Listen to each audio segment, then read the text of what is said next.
Hello, my name is Allison Carmen, and welcome to my podcast, 10 Minutes to Less Suffering. And the name of today's podcast is Gratitude and Uncertainty Are the Keys to a Good Life.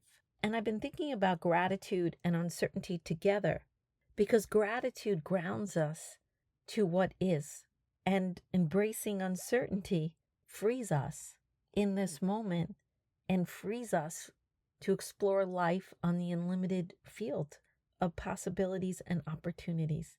And I know sometimes when we have a lot of things on our mind and we have a lot of problems, it's hard to remember to be grateful as much as we try, because that feeling of being uncomfortable, the feeling of being stressed, the feeling of being worried, it takes over.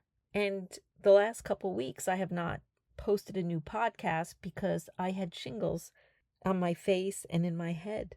And so it was very hard for me to think clearly. I've had a lot of pain. I still have pain. And what was so interesting is that because the pain was in my head, my thoughts weren't as clear. And I felt more negativity and I felt so much suffering. And I wasn't thinking about, oh, I'm so thankful my stomach feels good. I'm so thankful I'm able to walk. I'm so thankful I have food, because I was so overwhelmed. And what also happened in the overwhelm is that I started to read things about people who have shingles and have long-term problems and long-term nerve issues. So there I was, not having clear thoughts, and then also holding a story of what could possibly happen in the future that would be wrong or would be hurtful or would create suffering. With the awareness of how I was feeling for a couple of days, I started to put my hand on my heart. And every hour, I started to follow my breath and think to myself, this breath is enough. This moment is enough. And then I would drink my water and say, this water is enough. Or I would order food and say, this food is enough. And I would wiggle my toes and wiggle my hands. And because I was feeling so much pain, the remembering of everything else took a lot of effort. It took more effort than it would on a regular day. And again, I wasn't saying I was happy, because I was not happy. I felt a lot of disappointment. But every time I went back to the remembering, the gratitude of all the other things, and it wasn't that the pain was silenced, but I could feel other things within me. And I could feel the glory and the beauty of life. And I could almost feel life itself. And it would calm me down. And it would bring me back into a state of less resistance. And then when that would happen, I would be able to do my maybe practice, because I realized that the next moment was uncertain, the next day was uncertain, the next week was uncertain, and that meant healing was possible. That meant things would change. That meant I had the opportunity to open up and let life guide me back to a state of good health and well-being. And it also helped me remember the parts of me that were well. There was no pain in the rest of my body. But for me, because I'm such a thinker and I like to work and I was down and out, there was nothing I can do but really lay there in the dark and listen to music. It was a very different experience. But what it did, it really allowed me to see this practice so much clearer. And when you think about it, we're all giving it away all day long because there's so much resistance, because there's so many things that go on. Life is so busy that we're going to have 10 to 20 things possibly that are unexpected throughout our day. And so if we're resisting them, we're going to create suffering. If we forget the other resources, the other blessings, the other things that are okay in our lives, the problems take center stage. And then if we're going to write stories about what it means for the future, what it means for the next moment, what it means for the next year, we are creating a story of certainty.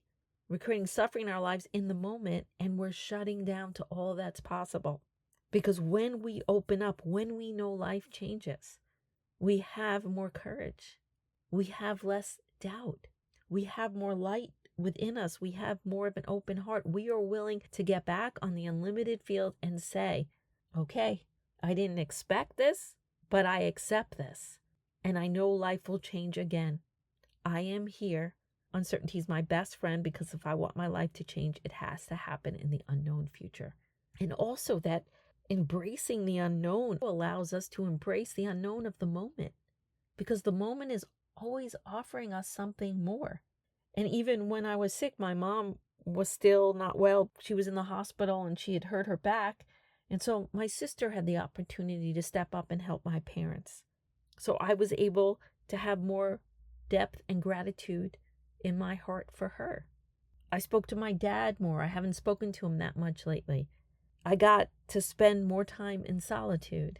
I got to make new life commitments for the future. I got to rest.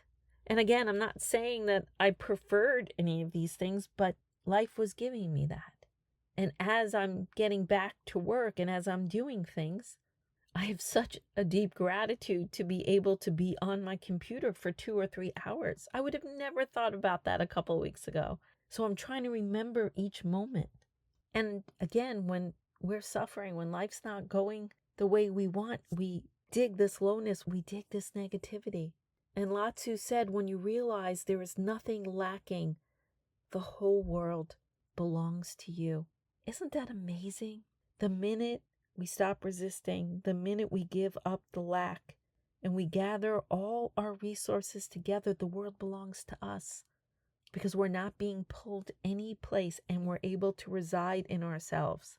There are things that we can't always make peace with. There are things that are so deep and meaningful to us, or there are things that cause us physical pain or emotional pain, and we have to live with these things.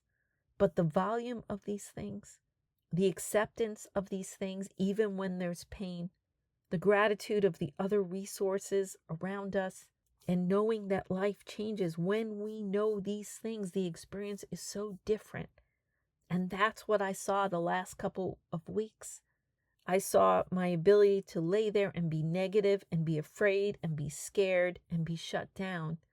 And then 5 minutes later, put my hand on my heart and recapture the moment, recapture my breath, allow life back in without resistance, and notice all the other things that were happening, and then remembering the maybe. And you can do this every single day of your life. And I think gratitude is about remembering. We're taking that deep breath the minute you feel that resistance coming, and put your hand on your heart and remember your heartbeat, remember your breath, remember your aliveness. Remember to stop and see what else is happening. Don't ignore your feelings, don't ignore the pain. But what are you allowing to take center stage? And even if that pain takes center stage, there is so much around you supporting you through that. There are people that love you. There are other resources that you have that change the moment, that warm the moment, that support you in that moment. And then if you feel yourself getting rigid or scared or afraid or feeling stuck, you stop and you ask yourself, am I absolutely certain this thought's true? Am I absolutely certain this thing can't change? Am I absolutely certain I cannot heal? Am I absolutely certain I'll never find another relationship? Am I absolutely certain I'll never have another opportunity? And the beauty of the thing that you fear the most, the beauty of that unknown future, the beauty of the things you cannot answer this moment is you cannot be absolutely certain of anything. But that includes you can't be certain of your doubt and your fear. You can't be certain that anything that happened to you yesterday will happen again tomorrow. And that is so hopeful, because that means other things are possible than your biggest doubts and your biggest fears. And you think about the maybe I can heal my body. Maybe I will feel better soon. Maybe there's more in my life than I could see in the moment. Maybe the answers will come my way. Maybe being uncomfortable is okay. Maybe I'm okay. Maybe I will be okay. Maybe there's something left for me to experience in this moment, and maybe I can handle this. And every time I embrace the maybe, I felt better. And I know every time you embrace this idea of maybe, you will feel less afraid of what is to come, because you will remember nobody knows the future. Don't let anyone steal your possibilities, because they exist. What you seek is seeking you. You have more resources than you know, and more possibilities than you can imagine. And most of all, maybe the best is yet to come.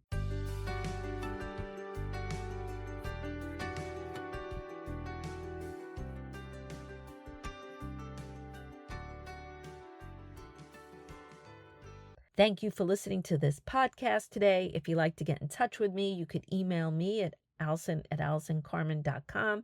If you'd like to buy my books, The Gift of Maybe, A Year Without Men, Maybe Everything's Okay, A Parent's Guide to Less Stress and Worry, they're available at all major bookstores and online retailers. If you'd like to buy my Maybe cards or my Maybe journal, they're available on my Stand store and on Etsy. And most of all, if you like this podcast, I hope you subscribe and leave a comment.